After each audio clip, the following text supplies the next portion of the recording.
Lena, we need your room. My stepfather's voice sliced through the calm of the Vermont farmhouse. Curt, dismissive, as if I were a guest overstaying my welcome. I paused, fingers hovering over my laptop, where I'd been analyzing biotech data since 5 a.m. Come again? Maya's moving back, fresh out of Stanford Med. She needs proper space for her residency research, and your room has the best lighting and space for her equipment. He eyed my corner setup like it was a pile of junk, not the neural mapping software I'd been developing. You'll be fine in the attic. We cleared it out this morning. I was 27, living in the home my late grandmother left behind, now run like a museum of Maya's achievements. I worked remotely for a neuroscience lab and had just begun beta testing my own cognitive analytics tool. It wasn't flashy, but it was real. That didn't matter to them. The attic? It doesn't even have heat. Maybe discomfort will motivate you, my mother chimed in. You can't keep treating your little project like it's a career. Be more like Maya. Ah yes, Maya, the prodigy, the crown jewel, still living off family praise and a mountain of student debt. I already have a career, I said. They didn't hear me.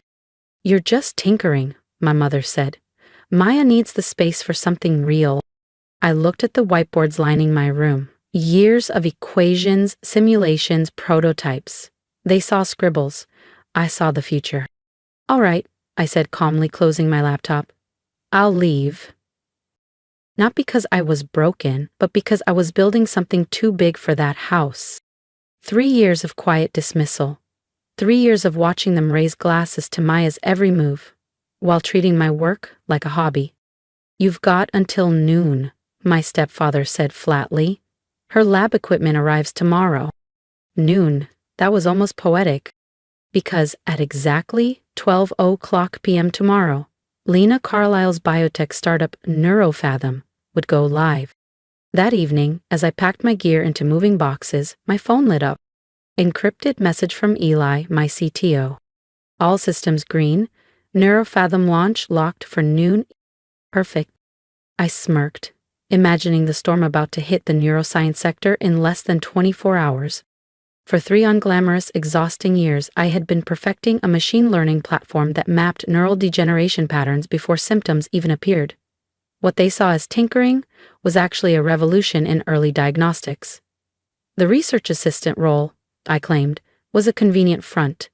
NeuroFathom had been quietly operating under a parent firm based in Boston, legally watertight, investor-ready, and preparing to reshape the entire medical diagnostics landscape.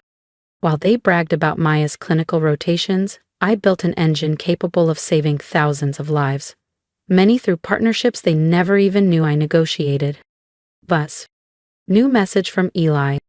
Phase 1 confirmed. NeuroFathom now holds controlling interest in HelixCare. HelixCare, the regional diagnostics chain that handled all of my family's medical plans and funded Maya's unpaid research abroad. By dawn, the very system that ignored me would answer to me. I taped the last box, just as Maya's voice drifted down the stairs. Mom, should we do soft neutrals or spa blue for Lena's old room? I smiled. Let them decorate. By noon, they'd realize the house might be Maya's, but the future was mine. My room, my sanctuary, the one they always called temporary, a placeholder until someone with real potential needed it. I thought of my Johns Hopkins graduation, the one they skipped to attend Maya's charity gala, of the prototype testing I funded with maxed-out credit cards, while they bragged about Maya's medical breakthroughs that were still theoretical.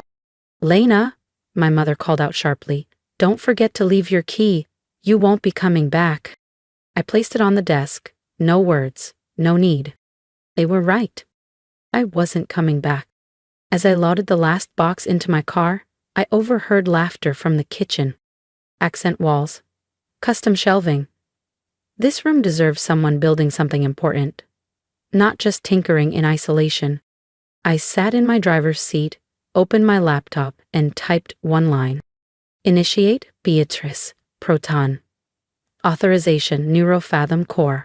Protocol Phoenix initiated. Full execution in 8 hours. The system message blinked on screen. Calm, calculated, inevitable. I closed the laptop and started the engine. Not a glossy SUV like Maya's, but a quiet hybrid.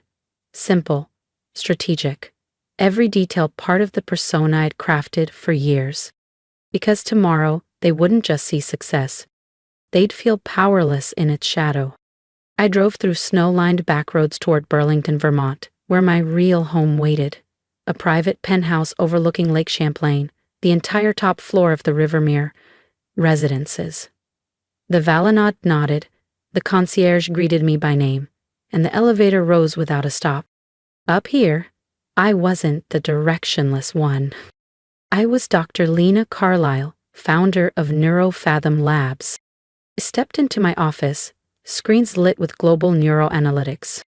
And right in the center, a glowing window. Helix Care Systems Sync, 94%. Launch was near. This wasn't just about pioneering neuroscience anymore. The system we were launching, NeuroFathom's clairvoyant protocol, could detect early cognitive decline, but also patterns of clinical fraud, ghost billing, and falsified trial data. It would quietly dismantle the networks that had propped up Carlisle Medical Group for years. The same institution my mother used to funnel research grants into Maya's unregulated side projects, while telling me I needed to earn my own path. A message popped up, the family group chat. Dinner tomorrow at Birch and Stone to celebrate Maya's latest publication. Lena, you're welcome. If you've landed somewhere stable, dress nice. Birch and Stone, their country club heaven. The same place they celebrated Maya's acceptance to Stanford, while I watched from the coat check, saving tips to buy my first EEG rig. The same restaurant where, tomorrow, their corporate cards would quietly fail. Because the diagnostics network backing them would no longer be under their control. I typed a reply. I'll be there. Then I opened the encrypted file titled Project Recalibration, a full audit of every snub, financial slight, and manipulated ledger line, cross-referenced with NeuroFathom's final takeover paperwork for Carlisle Medical Group and its partner clinics. Dr. Carlisle, the executive board is assembled, my assistant Clara said over the intercom. Thank you. I'm on my way. I glanced in the mirror, no longer overlooked, no longer apologizing. Tomorrow night, as I sat across from them at Birch and Stone, I wouldn't be tagging along. I'd be taking control. They'd raise glasses to Maya's groundbreaking research, unaware their empire was already under new leadership. My phone buzzed again. Another secure message from Eli. If you're ready to watch how Lena turns the dinner table into a boardroom and a toast into a takeover, make sure to subscribe so you don't miss what happens next. Phoenix Protocol, fully deployed. All systems exceeding benchmarks, Helix Care acquisition finalized. Ownership confirmed. I slipped my phone into a slim clutch and stepped through the walnut-paneled entrance of Birch and Stone, the place my family treated like sacred ground.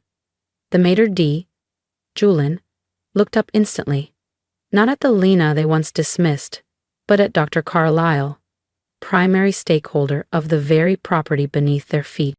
Your usual seat, Dr. Carlisle? He asked with a knowing smile. I gave a soft shake of the head, eyes gliding toward the corner booth. Not tonight, Julian. I'm with them. I approached as Maya gestured elegantly, describing her latest honor. Research suite on the 15th floor. Floor-to-ceiling lake views. They gave me my own assistant. My mother's eyes twitched when she saw me. Lena, you came? We already started ordering, my stepfather added without turning. I had a few things to finalize, I replied calmly, sliding into the edge seat, my usual place on the periphery. Work, Maya smirked. Still calling it that? My stepfather finally glanced up, no doubt keeping tabs on Carlisle Medical Group's market position. Hope you're not freeloading, that name still means something. Before I could speak, Maya continued. The department head said I could lead clinical trials by next spring. Speaking of leadership, I said lightly, did you hear about the board change at Helix Care? My stepfather stiffened. What change? At that moment, a server approached with champagne. My mother reached for her purse. Let's celebrate. This one's on me. She handed over her platinum card. I already knew what came next. The waiter returned, voice tight. Apologies, ma'am, but your card was declined. That's ridiculous, my mother snapped. Run it again. We've tried 3 times, ma'am. Would you like to provide another? My stepfather, jaw clenched, handed over his card. The waiter took it silently, then returned with the same apologetic tone.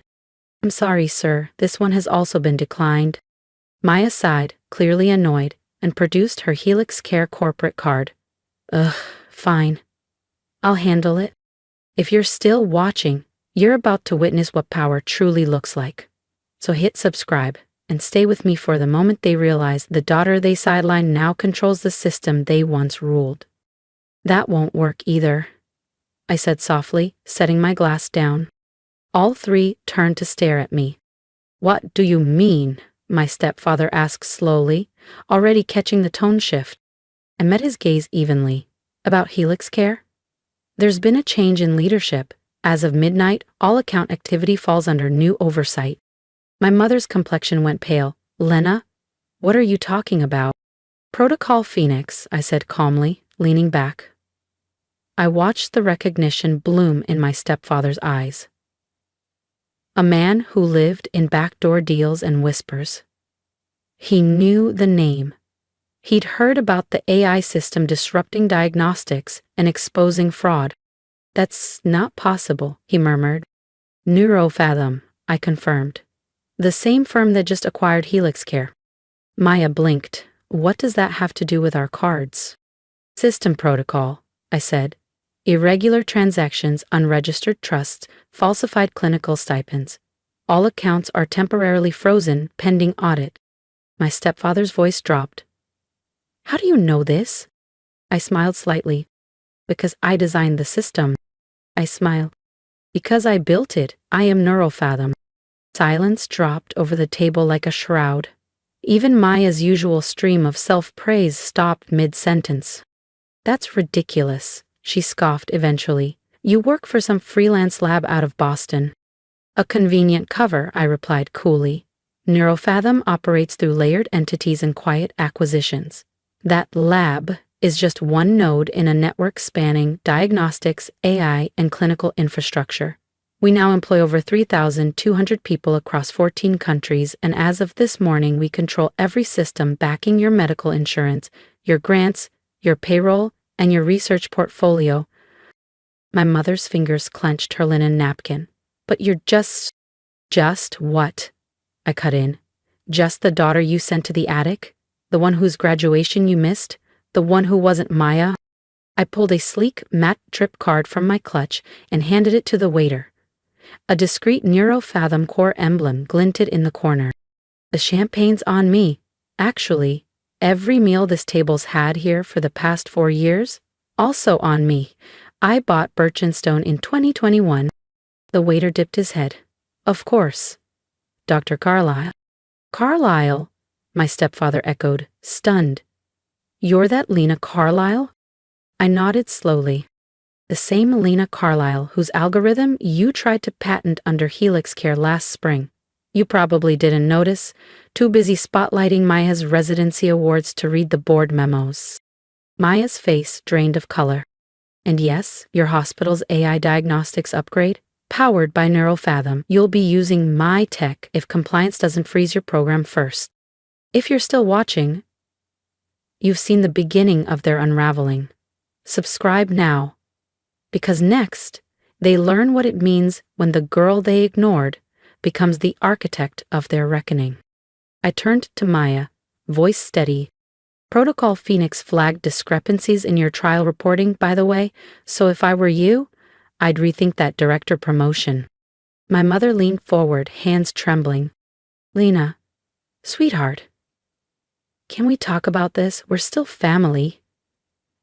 Bam. I stood slowly, letting my gaze settle on each of them. My stepfather's face red with rage, my mother's pale with shame, and Maya's frozen in stunned disbelief. Family doesn't exile you to the attic because you don't fit their narrative. Family doesn't miss your thesis defense to toast someone else's internship.